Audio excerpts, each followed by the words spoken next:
잠수복과 나비라는 소설책이 있습니다. 이 책을 쓴 사람은 프랑스의 그 당 엘르라는 유명한 잡지의 편집장이신 분이 썼습니다. 이분은 젊은 작가였습니다. 장래가 촉망되는 사람이었습니다. 근데 우리 인생이라는 것은 우리 마음대로 되지 않습니다. 이분이 뇌졸중에 걸려 쓰러졌어요. 젊은 나이에. 얼마나 어렵고 힘든가요? 그 가족들 얼마나 힘들겠어요? 이런 고통 가운데 그는 특별히 수술받고 나서 이 전체 마비됐는데 왼쪽 눈만, 눈곱만, 눈 쌍꺼풀로 요것만 번쩍번쩍 일 수 있어요. 다른 건 다 마비가 됐어요. 그런데 물리치료사가 이분을 잘 치료하면서 이분에게 언어를 가르쳤어요. 그래서 알파벳 A 하면 한 번, B 하면 두 번 이러면서 이분이 1년 3개월 동안 병상에 머무르면서 글을 썼어요. 그 책의 내용이 잠수복과 나비라는 것입니다. 여러분 제목만 들어도 머릿속에 딱 떠오르는 분이 있을 거예요. 비록 그분은 육신을 전혀 못 움직여요. 자기 몸을 자기가 못 가눠요. 그러니까 잠수복 속에 자기 육신은 갇혀 있어요. 그런데 그의 영혼은, 이 책의 내용을 보면 그 사람의 영혼은 날아다녀요. 나비같이 자유롭게 날아다녀요. 야, 어떻게 아픈 사람이 저렇게 자유롭게 세상을 보며 아름다운 세상을 꿈꾸며 살아갈 수 있을까? 이게 그 책의 내용이에요. 이 책 서론에 이런 재미있는 이야기가 나옵니다. 그분은 이렇게 말했습니다. 보비라는 사람은 나의 간절한 소원은 고이다 못해 흘러내리는 침을 삼키는 일입니다. 내가 만일 내 힘으로 흘러나오는 침을 삼킬 수만 있다면 나는 이 세상에서 가장 행복한 사람일 것입니다. 이 침이 내 안에서 넘쳐나는데 이것을 뱉지를 못해요. 삼키지도 못해요. 이것을 내가 만약에 삼킬 수 있다면 나는 가장 행복한 사람이라. 여러분 어떻습니까? 이것이 영화로 만들어져서 2007년도에 칸 영화제에서 최우수 감독상을 받고 골든 디스크상을 받은 작품이 바로 유명한 잠수복과 나비라는 영화이기도 하고 소설이기도 합니다. 왜 오늘 제가 설교 서론에 이 얘기를 꺼내는가 하면은 이스라엘 백성은 애굽에서 400년 동안 종살이했습니다. 육적으로 살았다는 이름은 있지만 그들은 정말 고통과 아픔 속에 종으로 자유가 없는 늘 고통과 신음과 연단 속에 살아가는 삶이 그들의 삶이었습니다.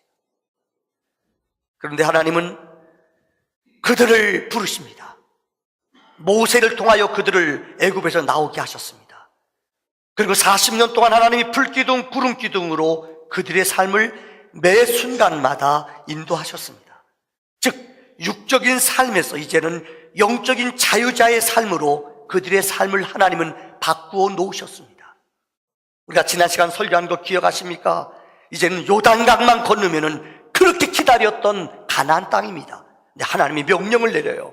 너희는 제사장들을 앞에 세워라. 제사장들이 하나님의 언약궤를 메고 요단강의 물을 자기의 발을 믿음으로 담궜어요. 그랬더니 요단강이 갈라졌다고 그랬어요. 그래서 이스라엘 백성 200만 명이 넘는 사람들이 그 강을 다 건넜다고 그랬습니다. 여러분 얼마나 신비하고 놀라운 일이에요. 백성들은 마음이 뛰고 여호수아 장군도 얼마나 큰 기적을 봤어요. 백성들이 흥분해 업했어요. 그런데 하나님이 그때 찬물을 끼얹는 명령을 내렸어요. 여리고 성이 있는데 저 성을 점령하고 남을 수 있는 용기와 힘이 있어요. 근데 하나님은 그들에게 뭐라고 말했죠? 할례를 베풀어라. 할례를 베풀면은 표피를 자르면은 일주일 동안 꼼짝 못해요. 그들은 죽을 수밖에 없어요. 근데 하나님은 할례를 베풀어라. 할례를 다 베풀었어요. 그 자리에 머물렀어요. 그 유월절을 지켜라. 유월절을 지켰어요. 그리고 오늘 본문의 말씀이에요. 그 이후에 하나님이 어떤 일을 이루셨는가? 오늘 본문에 보면 세 가지의 일을 바로 여호수아 장군이 여리고성을 점령하기 전에 6장은 전쟁하는 내용이에요. 이 전쟁 전에 오늘 하나님은 세 가지의 일들을 이루시는 것을 봅니다. 첫째는 하나님이 만나를 멈추셨어요. 한번 따라합시다. 만나를 멈추셨다. 만나라는 말이 원어에 보면은 What is this? 이것이 무엇이냐? 이게 만나예요. 만나는 무엇입니까? 이스라엘 백성의 출애굽기 16장에 보면은 이스라엘 백성이 이 애굽에서 나온 후에 한 2개월 반 동안은 저들은 그들이 가져온 양식을 가지고서 애굽에서 가져온 음식, 고기 이걸 가지고 그들은 양식으로 삼아 먹었어요. 근데 2달 반이 지난 후에는 이제 가져온 양식이 광야에서 다 떨어졌어요.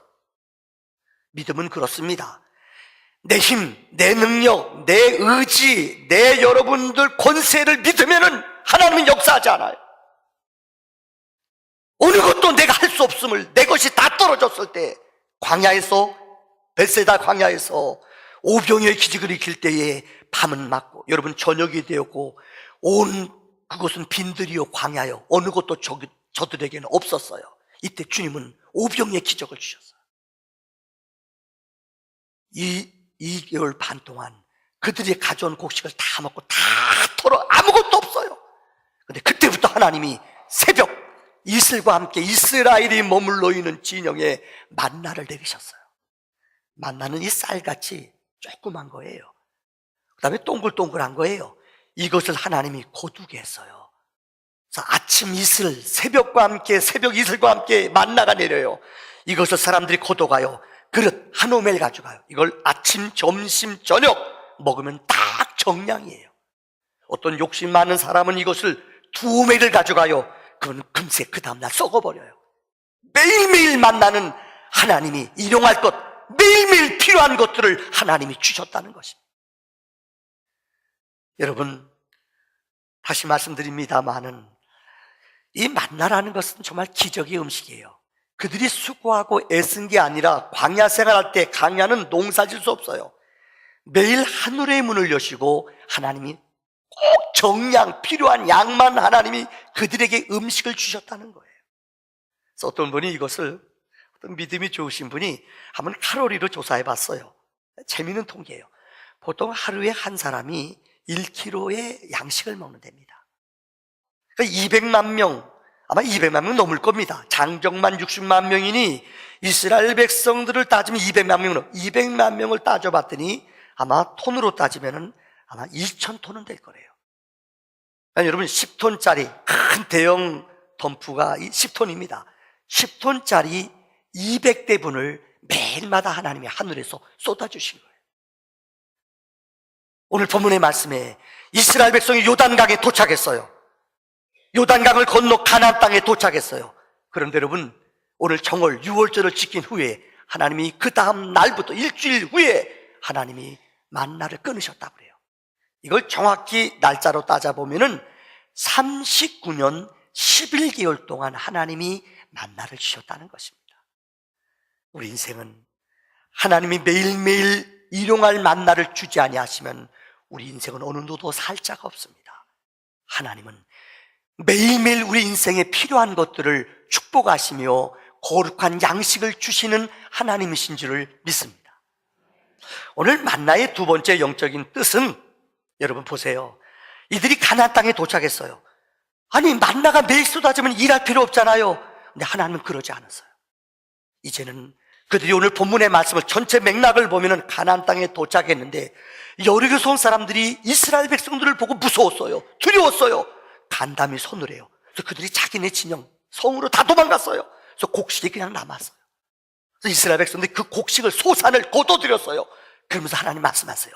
너희는 가나안 땅에 도착하여 저것을 추수하라. 그럴 때 하나님이 만나를 멈추셨다고 그래요. 우리는 여러분 언제나 하늘을 보고 만나만 기다리면 안 돼요. 이제는 가나안 땅에 도착했으면 젖과 꿀이 흐르는 하나님의 기업을, 하나님의 양식을 수고하고 땀 흘려서 거두어드려야 된다는 말입니다. 인도네시아에 이 멜델이라는 목사님이 계십니다. 아마 여러분들 이분의 책을 설교 시간에 몇 번은 들어봤을 거예요. 이분이에요. 바로 인도에서 난 성령의 위대한 사역자인데요, 이분이 쓴 책이 있는데 급하고 강한 바람처럼이라는 책을 썼어요. 이분의 아버지가 인도네시아에서 교장이었어요. 근데 젊은 시절에 주님을 만나, 어린 시절에 유학 갔다 오고 주님을 만나 은혜 안에 주의 종으로 헌신한 사람이에요. 특별히 인도네시아는 이 회교권들이 이슬람 사람들이 많은 지역이에요. 영적으로 전쟁이 너무너무 심해요. 근데 이분은 특별히 인도네시아의 오지, 복음이 증거되지 않은 곳에 가서 전도하는 사람이었어요. 근데 이 책의 내용을 세 가지만 소개할게요. 한 번은 어느 오지 마을에 가는데 그 지역에 어찌나 토속신을 섬기는 악한 영들이 강한지 몰라. 그렇게 강한 지역이었더래요. 악한 영, 악령을, 우상을 너무너무 섬기는 사람이에요. 내가 잡혔어요. 복음을 전한다고 잡혀왔어요. 그래서 그 추장이 데려다 놓고 시합하는 거예요. 성경에 보면 여러분, 바알과 엘리야가 갈멜산에서 전쟁을 하잖아요. 너희 신을 불러봐라. 그래서 바알 신이 자기를 불렀지만은 아무도 응답 없잖아요. 그때 엘리야가 기도했더니 하늘에서 불이 임했다고 그랬잖아요. 이 추장이 그 사람을 1000명의 이 사제들을 데려다 놓고 악령을 섬기는 사람들을 데려다 놓고 너희 신이 센가 우리 신이 센가 내기하자. 그래서 이 대리 목사님이 먼저 했어요. 좀 나중에 했으면 좋았을 텐데 먼저 했대요. 그래서 먼저 하는 단을 쌓고 기도했대요. 이렇게 기도했대요. 하나님, 예수의 보혈을 의지해서 예수의 이름으로 명하노니 악한 이 지역을 점령하는 어둠의 영은 예수의 이름으로 명하노니 떠나가라! 이렇게 명령했대요.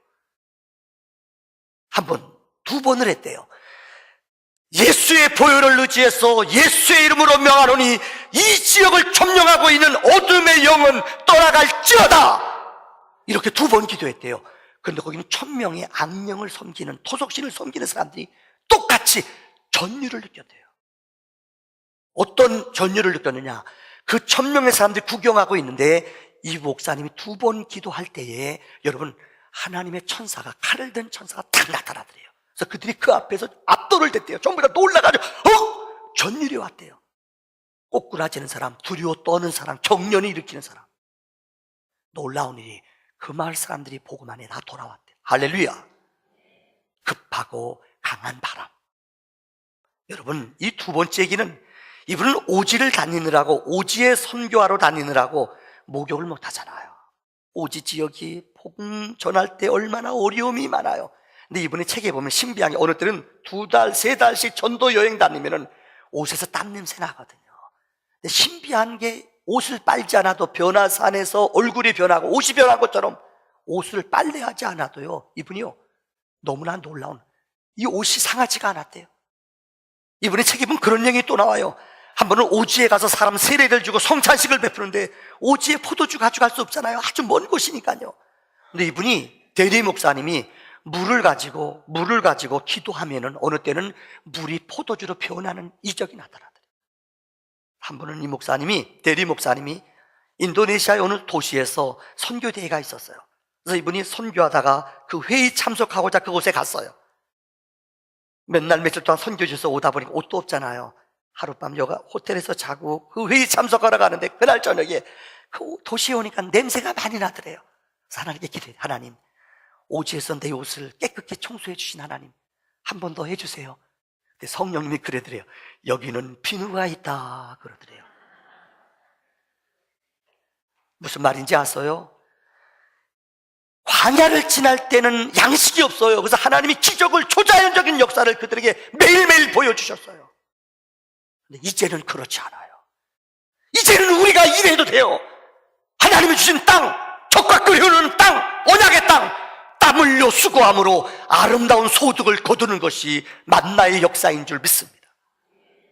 두 번째, 오늘 본문의 말씀에 보면은 하나님의 군대 장관, 천사가 나타났다고 그랬어요. 본문의 말씀을 머릿속에 상상해 보세요. 여호수아는 지금 사기충천해요. 이제는 내가 리더자로 이 백성을 인도한다. 얼마나 사기충천하고 백성들이 자신감이 넘쳤어요. 그런데 그때요, 그 자신감이 넘칠 때 그에게 천사가 나타났어요. 오늘 성경은 여호와의 군대 장관이라고 그랬어요. 그가 나타났는데 여호수아 장군이 앞서 그를 보고 이렇게 말해요. 너는 우리를 위해 싸우는 사람이냐 아니면 적군을 위해 싸우는 사람, 너는 누구냐? 네 정체가 누구냐? 물어봤어요. 그랬더니 그 천사가 대답하기를 나는 여호와의 군대 장관이다. 한번 따라합시다. 나는 여호와의 군대 장관이다. 다시 한번 시작. 나는 오늘 본문의 말씀에 칼을 빼어 들고 있는 어떤 사람이 있는데 그를 보니 여호와의 군대 대장, 군대 장관이라고 말하는, 우리는 이 말씀 속에서 영적인 두 가지 메시지를 깨닫습니다. 여호수아는 이제까지 전쟁에서 자기가 싸우고 자기 능력, 하나님의 능력이지만 이제는 자신만만했어요. 내 능력, 내 힘으로 뭔가 할 것 같았어요. 근데 하나님의 천사가 나타났어요. 그분이 말해요. 내가 싸운다. 여러분, 이건 하나님의, 첫째는 하나님의 보호와 임재와 능력을 보여주는 거예요. 여호수아는 자기 능력, 자기 힘으로 싸우는 줄 알았어요. 근데 하나님의 천사가 나타나서 당신은 누구요? 나는 여호와의 군대 대장이다. 하나님의 군대 대장, 하나님의 군사라는 거예요. 여러분, 우리 신학적인 말로 표현하자면 이 말은 좀 어려운 부분이에요. 어려운 부분 좀 기억해 보세요. 우리가 신학 공부할 때 이 부분을 하나님의 현년이라고 신학적으로 표현해요. 무슨 말인가 하면은 이 땅에 예수님이 2000년 전에 이 땅에 태어났어요. 베들레헴에 태어났어요. 근데 예수님은 2000년 전의 사람이시냐? 아니에요. 창세전 하나님 빛을 창조하시고 혼돈 가운데 어둠을 물리치시고 빛을, 궁창을 만드실 때 성경에 보면은 하나님이 그때 계셨다는 거예요. 태초 시간을 만들기 전부터 그분은 계셨어요. 삼위일체로 계셨어요. 그래서 성경에 보면은 하나님이 이 세상을 창조할 때 우리의 모양대로, 우리의 형상대로, 이런 말이 기록돼요. 우리라는 말이 여러 번 반복돼요. 이 우리라는 말의 뜻에는 성부, 성자, 성령이 삼위가 함께 운행했다는 거예요. 예수 그리스도는 하나님과 함께 계셨습니다. 여러분, 세상을 만들기 전부터 예수 그리스도는 하나님의 현년 살아서 같이 계셨다는 겁니다. 그래서 창세기 18장에 보면 그 단어가 3번 나와요. 창세기 18장에 보면은 아브라함이 아기를 못 낳았어요. 마무리 상수 아래에 너무 앉아 있어요. 근데 어느 날 나그네 3명이 찾아왔어요. 근데 아브라함이 그를 정성껏, 가장 귀한 손님이 오면은 발을 닦아드리는데 그 나그네의 발을 닦아드렸어요. 그리고 우리 집에 쉬었다 가세요. 그리고 그에게 성경에 보면은 송아지를 잡고 그 다음에 우유와 젖소, 떡을 만들어 그를 극진히 대접했어요. 근데 그가 떠나면서 이렇게 말해요. 내년 이맘쯤에 당신의 아내가 아기를 임신할 것이다. 아이를 낳을 것이다. 그래서 사라가 바깥에서 듣고 있다. 어떻다고 그랬어요? 웃었어요. 내가 지금 경수가 끊어져. 내가 웃기는 사람이야. 근데 그 사람이 말해요. 왜 사라야 너 웃고 있느냐. 근데 사라가, 여자는 뻔뻔해요. 나 안 웃었어요. 그랬대요. 사라가요. 끝까지 우리 반 안 웃었어요. 그래요. 여러분, 거기 나타난 나그네가 성경에 보면 천사가 누군 줄 알아요? 예수라는 거예요. 더 놀라운 것은 창세기 32장에 똑같은 단어예요. 창세기 32장에 야곱이 20년 만에 자기 집에 고향으로 돌아옵니다. 그런데 여러분, 야복강에서 천사와 겨루지 않습니까? 그 천사와 겨루는데 천사가 새벽에 올라가려고 그래요. 끝까지 불고 늘어져요. 이 천사가 그 환도뼈를 때려요. 그래서 그는 불구자가 됐어요. 여기 기록되어 있는 하나님의 사자란 말이 있는데 이것은 누구냐? 현현하시는 그리스도를 말한다는 거예요. 또 여러분, 다니엘서 6장에 보면은 다니엘이 메대왕 다리오란 사람이 있어요. 이 다리오란 사람이 여러분 너무나 총명하고 능력이 뛰어나요. 근데 그곳에 있는 메데파사에 있는 사람들이 그를 다 시기해서 죽이려고 그래요. 흠잡을 게 없어요. 근데 흠잡을 걸 잡아냈어요. 그게 뭐냐? 그가 매일마다 하루에 3번씩 예루살렘을 향하여 기도한다는 거예요. 그래서 그가 임금에게 임금님 외에 다른 사람한테 절하는 사람이 있으면 어인을 찍으셔서 그를 사자굴에 던지십시오. 근데 이걸 알았어요. 임금이 도장 찍고 나는데 알고 봤더니 그게 다니엘이에요. 임금님은 다니엘을 두려워하고 다니엘의 하나님을 믿었거든요. 근데 다니엘은 어인이 지킨 것을 알고 사자굴에 자기가 빠질 것을 알면서도 그는 평소 때처럼 하나님 앞에 하루에 3번씩 기도했어요. 그래서 잡혀왔어요. 다리오 왕이 슬퍼해요. 너희 하나님이 너를 살려줄 것이다. 어떻게 하느냐, 내가 그를 사자굴에다 던졌다고 그랬어요. 다니엘서 6장 22절에 성경은 말합니다. 근데 왕이 밤새 한 잠도 못 잤어요.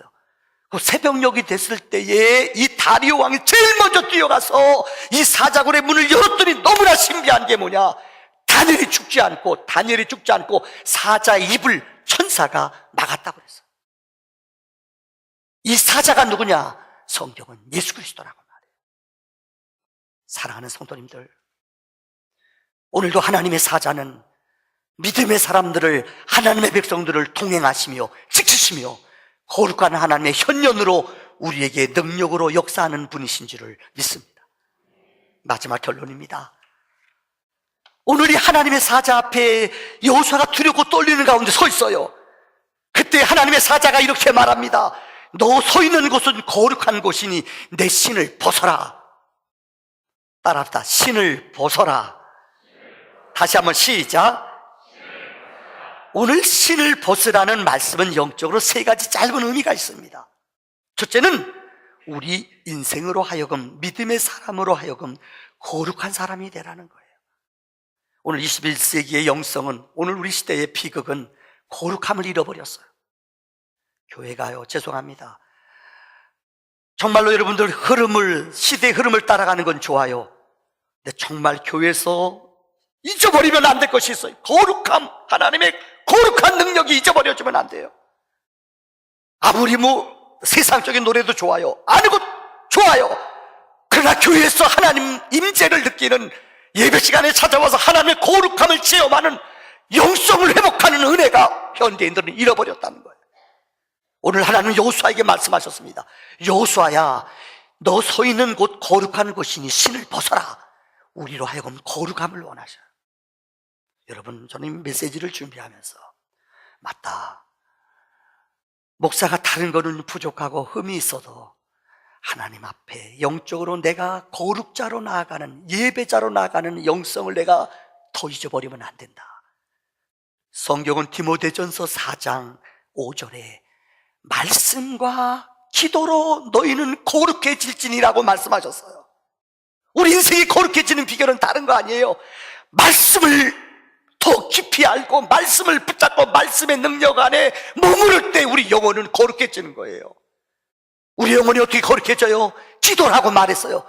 기도의 불을, 기도의 능력을, 기도의 용사들을 일으킬 때에 우리 안에 거룩한 영성이 회복되는 줄을 믿습니다. 두 번째, 내 신을 벗으라는 말의 뜻은 하나님 앞에 절대 복종하며 나를 내려놓으라는 거예요. 그 당시 이스라엘의 역사에 신발을 신는다는 것은 여러분 귀한 사람의 상징입니다. 그 당시에 종들은 신발이 없었어요. 종들은 신발이 없어요. 그러나 귀족들, 여러분 귀인들은 좋은 신발에 따라, 신발의 모양에 따라, 신발의 가치에 따라 그 사람의 존귀함을, 왕족들이 신는 신발이 달라요. 그런데 오늘 하나님은 여호수아인 지도자에게 내 신을 벗으라고 말해요. 이 말은 뭐예요? 하나님 앞에 온전히 내 자신을 내려놓으라는 거예요. 나를 복종하며 나를 내려놓으라는 거예요. 사실 신앙생활은 그렇습니다. 믿음 생활의 가장 성숙한 영적인 모습은 순종, 복종입니다. 내가 용납이 안 되고 내 머리로 이해가 안 돼요. 내 믿음의 역사는 순종이에요. 순종의 삶과 훈련을 쌓는 거예요. 혹시 사관학교 입학하면 여러분들 사관학교 일찍 시험 치릅니다. 다른 학교보다. 시험 치르고 나면은 이 사람들을 데려다가 한 달 동안 훈련을 시켜요. 우리는 애니멀 트레이닝이라고 짐승 훈련을 시켜요. 아, 잔인해요. 인격, 삶, 그 사람의 자존심을 다 무너뜨리는 아주 그런 프로그램이 있어요. 너무너무 잔인해요. 내 인격, 내 남아있는 그 자존감을 완전히 부서뜨리는 거예요. 대부분 이때 힘들고 어려운 아이들이 포기하고 도망가 버려요. 옛날엔 10%인데 요새는 20% 낙제한대요. 20%더 뽑는데요. 하다가 힘들면 그냥 팽개치고 집으로 가버린대요. 어떤 애 힘들면 엄마, 아이고, 젖 먹으러 간대요, 집으로. 저는 군목생활 하면서 공수부대에서 6년 있었어요. 첫째, 공수부대에 있었던 이유는 비행기를 공짜로 태워주잖아요. 목사가 제일 먼저 뛰어내려요. 지금도 안 잊혀져요. 86년도에 공수부대에서 훈련, 제가 30 넘어서 훈련 받았어요. 공수부대 부사관들이 대부분 많거든요. 이분들은 20대 초반이에요. 열 몇 살 먹은 사람들과 함께 여러분 생각해 보세요. 얼마나 굴르고 지침, 지네들이 오줌 싼 데다 물속에 들어가 굴르래요. 이거 자존심 상해요. 지네들이 오줌 싼 데다 그 물에 가서 굴르래요. 얼마나 자존심 상해요. 나를 내려놓는 거예요. 그분들이 마지막 강화하기 전날 그래요. 여러분을 내려놓지 않으면 하늘에서 여러분을 못 맡긴다. 그 훈련을 시키려고 우리 자존심, 우리 생각 다 내려놓는 거예요. 죄송합니다만은 여러분 그렇게 탈진할 정도로 훈련받고 10kg 구보예요. 군장 메고 10kg 보니까 10kg가 1kg인 줄 아나 봐요. 정말 탈진해요. 근데 마지막 그 코스가 이해가 돼요. 내 힘을, 내 있는 능력을 다 빼내는 거예요. 이래야지, 내 힘을 다 빼야지 하늘에서 이렇게 접지할 수가 있어요. 여러분 제가 이 얘기를 왜 드리는 줄 알아요? 인생을 살아가면서 왜 자꾸만 부딪히십니까? 어떤 분은 자꾸만 부딪혀요. 구역에서도 부딪히고. 이유는 하나예요. 내가 아직까지 내려놓지 않고 내가 아직까지 죽지 않아서 그래요. 내가 죽어봐요. 내가 진짜 가정에서도 왜 자꾸 부부간에 어떻게 싸워요? 눈치 보며 살지요. 싸우는 부모는 존경스러워. 어떻게 싸워요? 간이 부었든지 제정신 어떻게 가지같이 싸우고 살아요? 어이구 살아주는 것만 해도 감사하지요. 난 그렇게 살아요. 이렇게 말할 수 없는. 여러분 무슨 말인지 알아요? 내가 죽어지면은 내가 진짜 내려놓으면은요, 신발을 벗으면은요, 내 자존감을 내려놓으면요 다 평강과 기적이 일어난 여러분 가정과 우리 교회 안에 이런 신발을 벗는 기적이 나타나기를 바랍니다. 세 번째는 신발을 벗으라는 것은 따라합시다. 겸손하라. 신발을 벗는 건 내가 종이 된다는 거예요. 앞서 말씀드린 신발은 벗는 것은 종이에요. 종은 내 마음대로 하는 게 아니에요. 주인의 뜻대로 하는 거예요. 겸손이 뭐예요? 시키면 당연합니다. 이게 종이에요. 근데 많은 사람들은 이 땅에 살아가면서 주인으로 살라고 그러지 종으로 살라고 그러지 않아요. 주님은 말씀했어요. 누구든지 나를 따르려거든 자기를 부인하고 매일매일 내 십자가를 져라. 주님 앞에 수굴이라는 거예요. 믿음 생활이 뭡니까? 영적인 성숙한 신앙생활이 뭡니까? 아버지 앞에 늘 숙이는 거예요. 내가 연약한 것을 알고 내가 죄인임을 알고 내가 하나님 앞에 얼마나 악한 사람인가를 아는 사람은 아세요?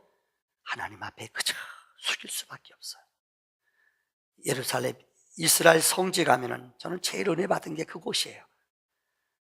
여러 곳 은혜 받았지만 예루살렘 가보니까 쫙 가볼게요. 예루살렘 바로 옆에는 베들레헴이 있어요. 예수님이 태어난 곳이에요. 근데 희한해요. 왜 그곳에 가는 사람들은 전부 다 그곳 문이 없어요. 그 많은 관광객들이 찾아오는데 예루살렘 예수님이 태어나신 베들레헴이라는 곳은 문이 없어요. 문이 있는데 어딘 줄 알아요? 개구멍이에요. 개구멍이에요. 입구 사람들이 들어가기 좋은 큰 문 만들면 큰 문이 없어요. 가이드가 절리 들어가래요. 뭐냐? 개구멍 같아 조그매요. 예수님 만나려면 빈 마음으로 가래요. 수구려야지 된대요. 의미가 있는 거예요. 다 숙이고 이렇게 기어 들어가야지 베들레헴에 들어갈 수 있어요. 주님을 만나는 사람은 아세요? 내가 낮아지고 숙여지고 내가 죽어야 돼요. 그래야지 주님을 만나요. 우리 모두 베들레헴에서 주님을 만나는 수구리, 내가 죽어지는 신앙이 되어지기를 주의 이름으로 축원합니다. 기도합시다.